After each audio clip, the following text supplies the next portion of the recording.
Episode की शुरुआत में हम देखते हैं कि चाय यूंग की बॉडी से ब्लीडिंग काफी ज्यादा हो रही होती है। युनसू ने चाय यूंग के जख्म से बहते हुए ब्लड को अपने हाथों से दबाकर रोका होता है। फिर वह कमांडर चांग स्यूक से भी वैसा ही करने को कहती है, तो कमांडर चांग स्यूक भी ब्लड के फ्लो को रोकने की कोशिश करते हैं। फिर युनसू सोल्जर से सराय जाकर उसका मेडिकल टूल्स लाने के लिए कहती है। इस पर बाव तुरंत उसका मेडिकल टूल्स लाने के लिए निकल पड़ता है। इधर एडवाइजर जो एल्सिन कमांडर चांग स्यूक से कहते हैं कि तुम मेरे ऑर्डर को फॉलो करो और डिवाइन डॉक्टर को लेकर वापस किंग के पास चलो। इस पर कमांडर चांग स्यूक कहते हैं कि डिवाइन डॉक्टर ने मुझे इस जंग को दबाकर रखने का ऑर्डर दिया है, इसलिए मैं यहाँ से नहीं जा सकता। इस बात को सुनकर एडवाइजर जो एल्सिन हक्का बक्का रह जाते हैं। इधर बाव मेडिकल टूल्स लेने के लिए सराय पहुंचता है। वहां क्वीन के साथ किंग और डॉक्टर जैंग भी मौजूद होते हैं। बाव उन्हें बताता है कि मैं मेडिकल टूल्स लेने आया हूं, डिवाइन डॉक्टर ने मुझे इसे लाने के लिए कहा है। इस पर डॉक्टर जैंग पूछते हैं कि डिवाइन डॉक्टर को ये टूल्स क्यों चाहिए, आखिर कौन जख्मी हुआ है। इस पर बाव बताता है कि कैप्टन जनरल चॉय यूंग जख्मी हुए हैं, उन्हें स्वॉर्ड से स्टैब कर दिया गया है।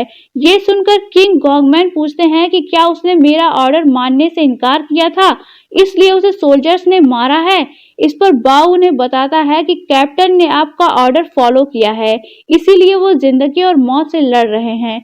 ये सुनकर क्वीन बाव को मेडिकल टूल्स और मेडिसिन ले जाने का ऑर्डर देती हैं। ये सुनकर बाव जल्दी में वहां से निकलता है, पर तभी एक मेडिसिन की बोतल उसकी पोटली से गिरकर टूट जाती है। बाव उस पर ध्यान दिए बिना वहां से चला जाता है। बाव के वहां से जाने के बाद क्वीन डॉक्टर जैंग को भी चॉय यूंग के पास जाने का ऑर्डर देती हैं। इस पर डॉक्टर जैंग भी वहां से चले जाते हैं। ये सब किंग गॉन्गमैन वहां बैठे देख रहे होते हैं। उन्हें इस तरह बिना उनकी परमिशन लिए क्वीन के ऑर्डर देने पर बहुत गुस्सा आ रहा होता है।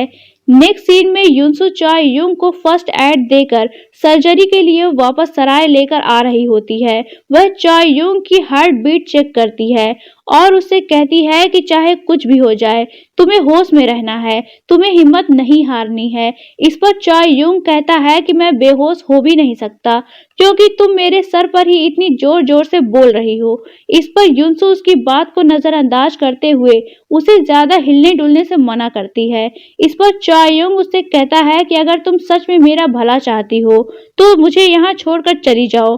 इस पर युनसू उससे कहती है कि मैं तुम्हारा इलाज करके तुम्हारी जान बचाऊंगी, उसके बाद अगर तुम्हारा सुसाइड करने का मन करेगा तो तुम शौक से सुसाइड कर लेना, पर तुम अभी नहीं मर सकते, समझे। ये सुनकर चॉय यूंग सच में बेहोश हो जाता है। फिर नेक्स्ट सीन में सभी सराय में पहुंच चुके होते हैं। युनसू डॉक्टर जैंग के साथ चॉय यूंग की सर्जरी करने की तैयारी कर रही होती है। तभी उसे मेडिसिन की पोटली में एंटीबायोटिक मेडिसिन की बोतल नहीं मिल रही होती, तो वह उसके बारे में बाव से पूछती है। तो बाव को याद आता है कि सराय से निकलते वक्त उसकी पोटली से कोई छोटी सी बोतल गिरकर टूट गई थी। उसे ये बात याद आते ही वो परेशान हो जाता है और इस बारे में वो युनसू को बताता है। इस पर युनसू उन सभी को बाहर जाने के लिए कहती है, तो वो सभी सोल्जर्स वहां से बाहर चले जाते हैं। फिर वह डॉक्टर जैंग से कहती है कि मुझे एंटीबायोटिक और एनेस्थेटिक मेडिसिन चाहिए, क्या आपके पास इस तरह की कोई मेडिसिन है। इस पर डॉक्टर जैंग अपने एक असिस्टेंट को भेजकर क्वीन के रूम से अपना मेडिकल बॉक्स लाने को कहते हैं। तो वो असिस्टेंट क्वीन के रूम में जाकर डॉक्टर जैंग का मेडिकल बॉक्स ले जाने की परमिशन मांगता है, तो क्वीन उसे वो बॉक्स ले जाने की परमिशन दे देती हैं। ये देखकर किंग गॉन्गमैन भड़क उठते हैं और उस असिस्टेंट के जाने के बाद क्वीन से कहते हैं कि मेरी बात ध्यान से सुनो, मैं तुमसे दोबारा नहीं कहूंगा, आज के बाद तुम मेरी परमिशन के बिना ना ही कुछ कहोगी ना ही कुछ करोगी। किंग गॉन्गमैन की इस बात पर क्वीन कुछ नहीं कहती, तो किंग गॉन्गमैन कहते हैं कि तुम चुप क्यों हो, कोई जवाब क्यों नहीं दे रही। इस पर क्वीन कहती हैं कि आपने मुझे ऑर्डर दिया है, कोई सवाल नहीं पूछा है कि मैं उसका जवाब दूंगी। ये सुनकर किंग गॉन्गमैन चुप हो जाते हैं। इधर युनसू चॉय यूंग की सर्जरी करने जा रही होती है, तभी डॉक्टर जैंग उसका हाथ रोक देते हैं और कहते हैं कि तुमने ही जनरल चॉय यूंग को स्वॉर्ड से स्टैब किया था, तो मैं ये कैसे मान लूं कि तुम इसकी जान बचाओगी। इस पर युनसू कहती है कि अगर तुम इस बात पर यकीन करते हो कि मैं हिवेन की डॉक्टर हूँ, तो तुम्हें इस बात पर भी यकीन होना चाहिए कि मैं इसकी जान बचाना चाहती हूँ। इस पर डॉक्टर जैंग युनसू को सर्जरी करने की परमिशन दे देते हैं और युनसू चॉय युंग की सर्जरी करने लगती है। इधर क्वीन के जिंदा होने की खबर जी च्योल तक पहुंचती है और वह इस खबर को सुनकर आग बबूला हो जाता है। इस पर चुन युमजा कहता है कि आप परेशान मत होइए, हमारी बहन हुआसू वहां पर गई है और वो हमेशा अपना काम पूरा करके ही वापस लौटती है। ये सुनकर जी च्योल कहता है कि युआन की प्रिंसेस किसी भी कीमत पर गोरियो पैलेस में नहीं पहुंचनी चाहिए। इधर युनसू चॉय युंग की सर्जरी कंप्लीट कर लेती है, पर उसे अभी तक होश नहीं आया होता। फिर नेक्स्ट मॉर्निंग चॉय युंग को होश आता है, तो वो उठकर वहां से जाने लगता है।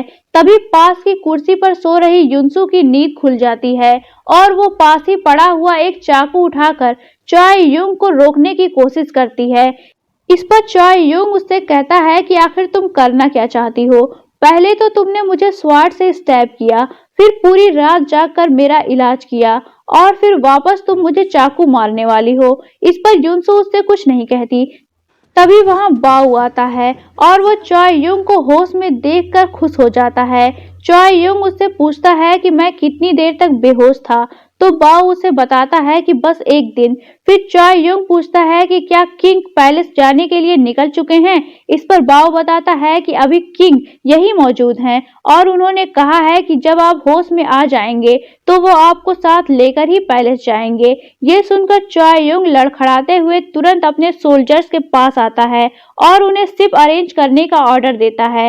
इस पर युनसू उसे चलने फिरने से रोकती है और उसे रेस्ट करने के लिए कहती है। इस पर चॉय युंग को चक्कर आता है और वो युनसू के कंधे पर गिर जाता है। फिर वो कहता है कि अगर हम जल्द से जल्द यहाँ से नहीं निकलेंगे तो हम सभी मारे जाएंगे और मैं इस हाल में उन सबका मुकाबला नहीं कर पाऊंगा। इस पर युनसू पूछती है कि आखिर कौन हमें मारना चाहता है और क्यों मारना चाहता है। इस पर चॉय युंग कहता है कि उन्होंने तुम्हें किडनैप करने की कोशिश की। इसका मतलब ये है कि वो जानते हैं कि तुम कौन हो, इसलिए तुम मुझसे प्रॉमिस करो कि तुम मुझ पर भरोसा करोगी और मैं तुम्हें तुम्हारी दुनिया में तुम्हें पहुंचाने में तुम्हारी हेल्प करूंगा और तब तक मैं तुम्हें प्रोटेक्ट करूंगा। इस पर युनसू कहती है कि मैं यहाँ से कहीं नहीं जाऊंगी क्योंकि डोर ऑफ हेवन जो मुझे मेरी दुनिया में पहुंचाएगा वो इसी टाउन में है। ये सुनकर चॉय युंग इरिटेट हो जाता है और बाऊ से कहता है कि प्लीज इस लड़की का कुछ करो और इसे किसी भी तरह पैलेस ले चलो। यही ये पार्ट एंड होता है। तो दोस्तों, अगर आप जानना चाहते हैं कि कहानी में आगे क्या हुआ तो बने रहिए मेरे साथ। और अगर आपने अभी तक चैनल को सब्सक्राइब नहीं किया है तो चैनल को सब्सक्राइब करके बेल आइकन पर क्लिक कर लीजिए ताकि आपको हमारे आने वाली वीडियोस की इंस्टेंट नोटिफिकेशन मिलती रहे। तो चलिए मिलते हैं नेक्स्ट पार्ट के साथ। तब तक के लिए take care and good bye.